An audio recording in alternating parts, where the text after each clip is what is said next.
औज़ुबिल्लाहिमिनश्शैतानिर्रजीम बिस्मिल्लाहिर्रहमानिर्रहीम अस्सलामु अलैकुम वरहमतुल्लाहि वबरकातुहू। मैं हूं आपका मेज़बान हकीम लियाकत अली खिची और आप देख रहे हैं हमारा यूट्यूब चैनल हर्बल वर्ल्ड। और आज का हमारा मौजू है जी, कान में शोर या सीटी की आवाज़ें क्यों आती हैं, इसके असबाब और अलामात क्या हैं और इनसे बचाव कैसे मुमकिन है और इसका इलाज हम किस तर्ज पर कर सकते हैं।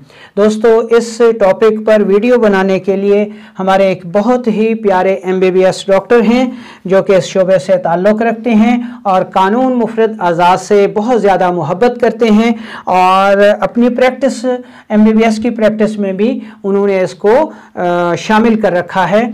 तो उन्होंने मुझे रिक्वेस्ट की कि सर जी एक ऐसी वीडियो बनाएं, क्योंकि मेरे पास काफ़ी ऐसे मरीज़ आते हैं जिनको मैं आम रूटीन से या अपने शोबे के हवाले से जब ट्रीट करता हूं तो उनको कोई अफाका नहीं होता। ऐसे बहुत सारे मरीज़ हैं, तो इसकी माहियत और इसके असबाब और इसकी अलामात और ये मर्ज़ क्यों होता है, इस पर मुझे गाइड करें या एक तफसीली वीडियो बना दें।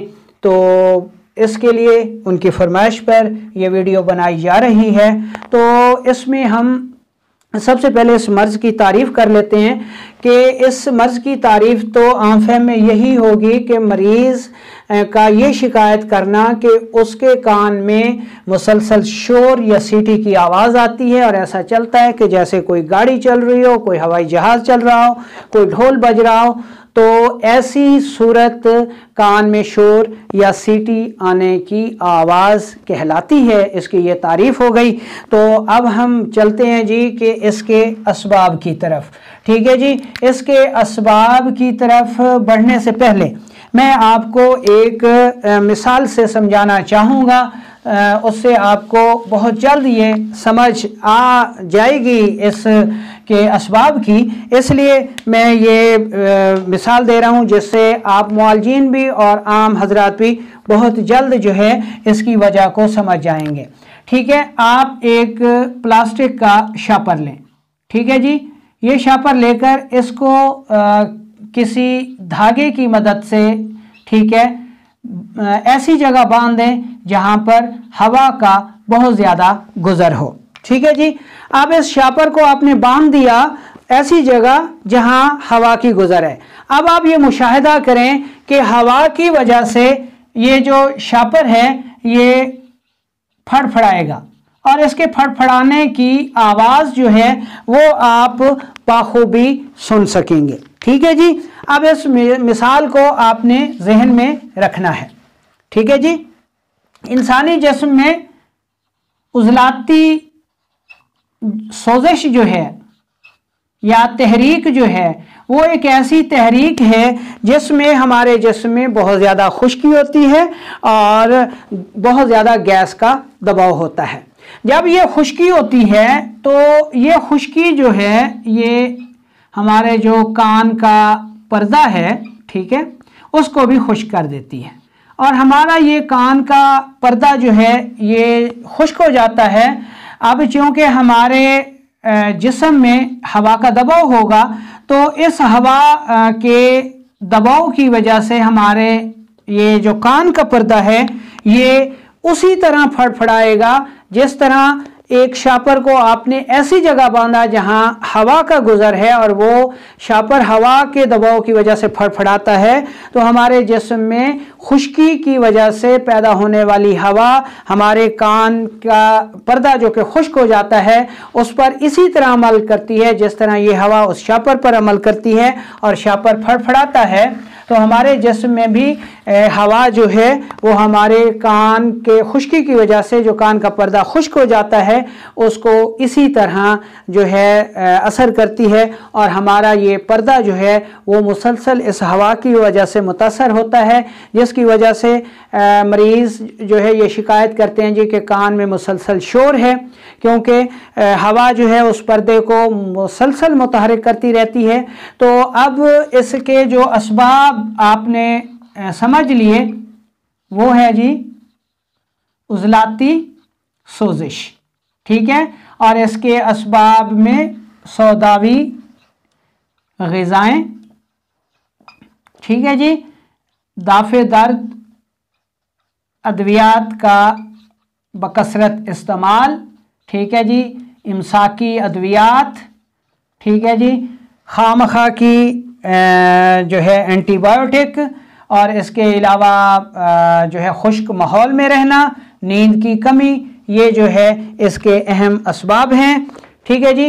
अब आ जाते हैं जी कि इसकी अलामात जो हैं वो क्या हो सकती हैं। ठीक है जी। इसकी अलामात में सबसे बड़ी अलामत तो ये है कि मरीज़ कहता है जी कि कान में शोर है, ढोल बज रहा है, ठीक है, और मुसलसल जो है वो सीटी की आवाज़ें आती हैं, ठीक है, गाड़ियों की आवाज़ें आती हैं, ठीक है। बाज़ जानवर तो कहते हैं जी कि बाज़ मरीज़ ये कहते हैं जी कि जानवरों के बोलने की आवाज़ें, घोड़े की, गधे की वगैरह जो है वो आवाज़ें आती हैं। ठीक है जी।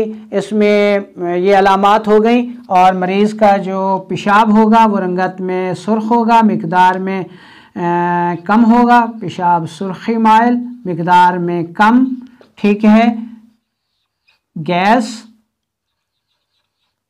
कब्ज़ और नींद की कमी, ये अहम अलामात ऐसे मरीज़ों में सामने आती हैं। ठीक है जी। अच्छा, अब हम चलते हैं असूल इलाज की तरफ। असूल इलाज में आपने जो है अगर उज़लाती असाबी तहरीक है तो उसको उज़लाती गुदी कर देना है, और अगर उज़लाती गुदी तहरीक है तो उसको आपने गुदी आसाबी कर देना है।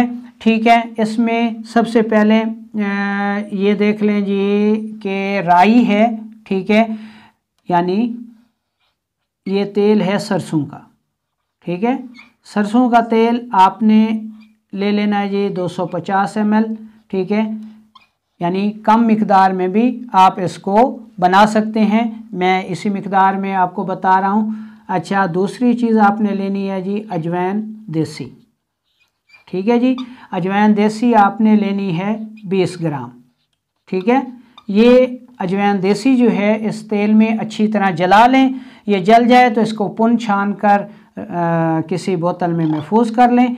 2 कतरे दिन में 3 बार आपने इस्तेमाल करने हैं, 2 कतरे दिन में 3 बार, और इस तेल की आप पूरे बदन पे भी मालिश कर सकते हैं। ठीक है जी। अच्छा, खाने के लिए आपने 4 मुलय्यन देना है, या फिर ये नुस्खा आप इस्तेमाल कर सकते हैं। इसमें तेज़पात है, ठीक है, पुदीना है और सना मक्खी है। ठीक है जी।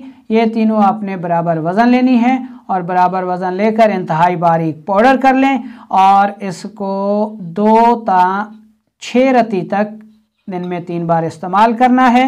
देसी घी का इस्तेमाल करें, कब्ज़ को दूर करें, ठीक है, खुश्की को दूर करें, तो इंशाअल्लाह अल्लाह ताला करम फरमाएगा और आप इस अज़ियत से छुटकारा पा लेंगे।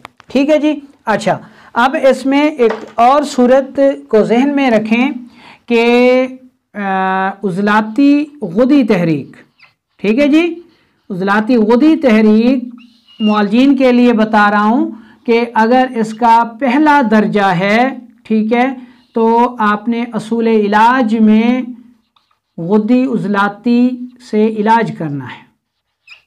ठीक है जी।